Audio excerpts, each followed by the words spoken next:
नमस्कार दोस्तों, स्वागत है आपका हमारे चैनल पर। चलिए बिना समय गवाए कहानी को शुरू करते हैं। रवि ने अनामिका को फ़ोन लगाया, लेकिन अनामिका ने फ़ोन रिसीव नहीं किया। उसने दोबारा लगाया, लेकिन इस बार भी वही ढंग के 3 बात।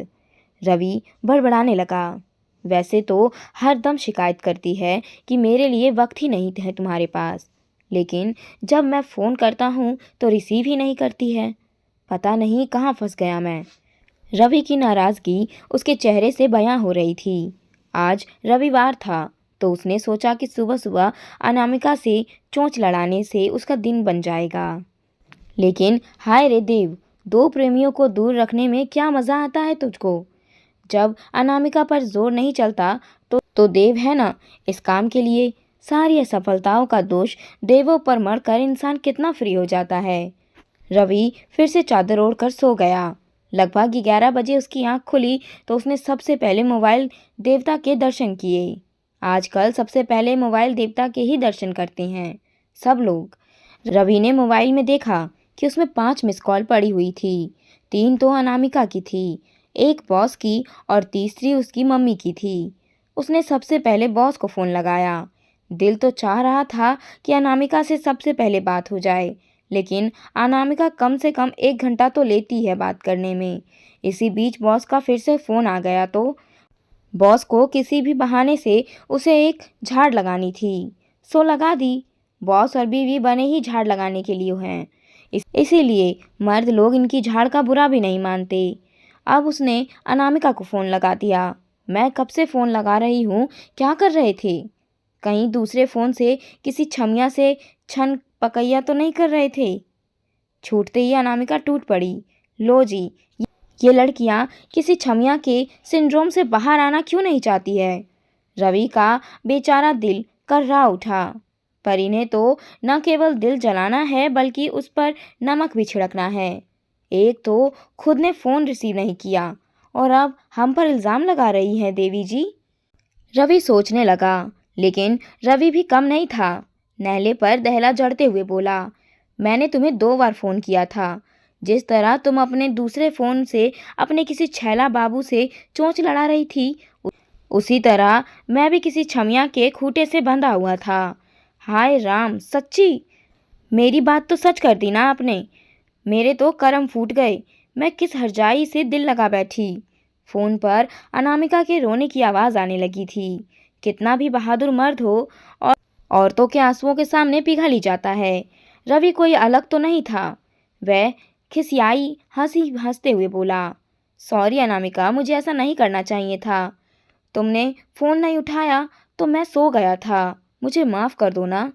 रवि की अकल ठिकाने आ गई थी। रवि की बात पर अनामिका बहुत ज़ोर से हंसी। उसकी हंसी सुनकर रवि हतप्रभ रह गया। इतने में अनामिका उपालंद देते हुए बोली, बस एक ही बॉल पर बोल्ड हो गए। अरे बुद्धू, मैं तो मजाक कर रही थी। उसकी खिलखिलाहट बरकरार थी। रवि की अभी तक घिन्नी बंधी हुई थी। बॉल? वाह, बॉल नहीं, गुल्ली थी। साली ने मेरे विकेट ही उड़ा दिए। मुझे सताने में कितना आनंद आता है तुझे। अब रवि की शिकायतें शुरू हो गई। अनामिका हंसते हुए बोली, बहुत। सच कहूँ तो मज़ा आता है आपको सताने में। क्यों भला? जब मैं आपको सताती हूँ ना, तब आप बहुत मासूम बन जाते हो। तब आपकी मासूमियत पर मर मिटने को मन करने लगता है। वैसे हो बड़े बेदर्दी। एक और धमाका कर दिया उसने। बेदर्दी क्यों? बेचारा रवि अनामिका की फिरकी में फंसता चला जा रहा था। कितनी तरसाते हो हमें। हमसे बात करने तक की फुर्सत नहीं आपको। कभी आई लव यू भी नहीं कहते हो। वो मेरी फ्रेंड सिया है ना, वह कह रही थी कि उसका बॉयफ्रेंड किशोर उसे दिन में कम से कम 50 बार आई लव यू बोलता है, और एक आप हो जो 50 दिन में बस एक बार आई लव यू बोलते हो, वह भी मैं याद दिलाती हूँ तब। अब बोलो, बेदर्दी हो या नहीं? बेचारा रवि हमेशा अनामिका की जाल में फंस ही जाता है, लेकिन आज वह अनामिका को फंसाएगा। सोचकर बोला, अच्छा एक बात बताओ, तुमने मेरा फ़ोन रिसीव क्यों नहीं किया? तब मैं श्रीमद् भगवत गीता की क्लास में थी, कैसे रिसीव करती? अनामिका की बात पर चौंका। श्रीमद् भगवत गीता की क्लास? मैं कुछ समझा नहीं। अरे वो मम्मी ने इस साल श्रीमद् भगवत गीता की क्लास ज्वाइन की है, तो उन्होंने अपने साथ मेरा भी रजिस्ट्रेशन करा दिया। तो आज पहली क्लास थी। मैं गई तो मन मार कर, लेकिन मज़ा आ गया, कहते हुए अनामिका बोली। तो आज क्या पढ़ाया उन्होंने? आज की क्लास परिचय की क्लास थी। उन्होंने बताया कि हमें गीता क्यों पढ़नी चाहिए। क्यों पढ़नी चाहिए हमें श्रीमद् भगवत गीता? रवि की भी जिज्ञासा हो गई थी। मोक्ष प्राप्त करने के लिए। अनामिका गंभीर होकर बोली। क्या मतलब? भगवान ने 84 लाख योनियां बनाई है, उसमें से मनुष्य योनि सर्वश्रेष्ठ है। मनुष्य जन्म मिला ही मोक्ष प्राप्त करने के लिए, जिससे बार बार जन्म मरण के चक्र से मुक्ति मिल जाए। तो फिर तुम इस जन्म में मोक्ष प्राप्त कर लेना।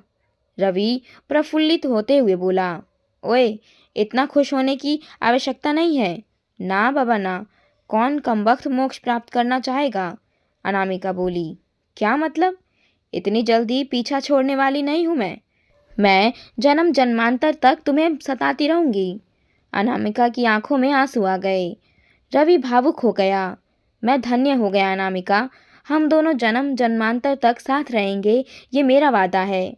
ये सुनकर अनामिका जोर जोर से सुबकने लगी।